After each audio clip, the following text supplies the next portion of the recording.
Taigi sveiki visi prisijungę į dar vieną mano vaizdo įrašą. Pasižiūrėsime, kiek šiandien planuojame gauti mes pinigų. Tiksliau ne šiandien, o šį mėnesį. Kiek palūkanų su savo 30% metinių palūkanų. Grįžtam į savo senąją versiją, į naująją versiją, nes pasižiūrėsime, kiek mes tiksliai gavome praeitą mėnesį. Ir čia viską puikiai rodo.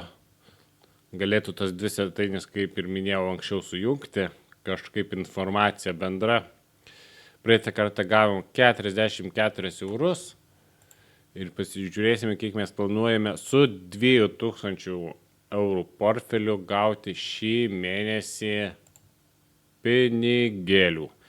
Tai jūs tą dabar irgi kartu pamatysite. Aišku, būna nesklandumų dėl negražinamų, ne viskas būna gražinama, bet šį mėnesį planuojama, kad bus gražina 45 eurai 56 centai. Tai eurų 50 centų daugiau negu praeitą mėnesį. Dar šį mėnesį neįnešiau 100 eurų papildomai, vėliau įrašysiu, kai nešinėsiu poros dienų bėgyje.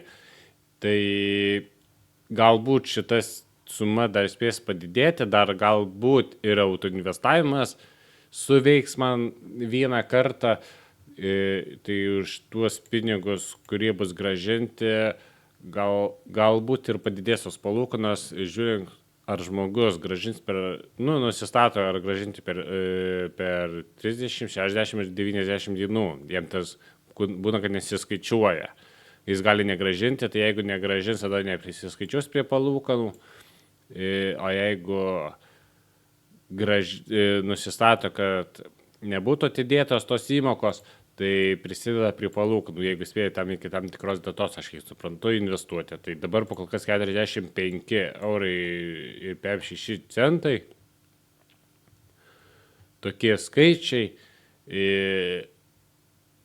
Mane kas labai jau biškiai baugina, kad 3 paskolos nuėjo į išieškojimą ir dar už 25 eurus, jeigu šita suma įeitų jau į teisminį išieškojimą, aš tada labai rimtai sunerimčiau ir jaučiu, nedalyvaučiau šitame, kaip sakyti, bandyme 30% išgauti palūkanų, ypač rizikingiausias, nes pagal mano nusistatymą norisi, kad 2 kartus daugiau būtų palūkanų gaunamų negu perduotas išieškojimui. Tai mano tokie norai, o kai bus, tai ten Dievas tai žino ir, nežinau, ir žmonės, aišku, jeigu gražis, tai viskas bus gerai. Tai va galite dar kartą susistabdyti, aš labai gražiai pereisiu per portfelį, kad jūs viską matytumėt. Čia gal eina, čia va šitaip.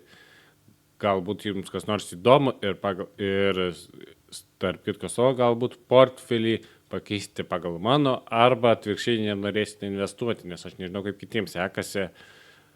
Tai gal kai kurie žmonės tiesiog viską meta į investuotojų fondą, ką manau ir aš ateityje darysiu.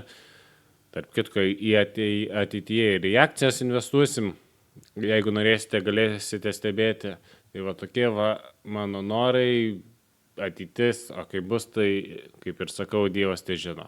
Tai ačiū, kad žiūrėjote, susitiksime kelių dienų bėgiai, kai papildysiu savo balansą ir pasižiūrėsime, kiek per tą laiką jau buvo gražinta pinigų, o galbūt ir autoinvestavimas jau bus įvykęs.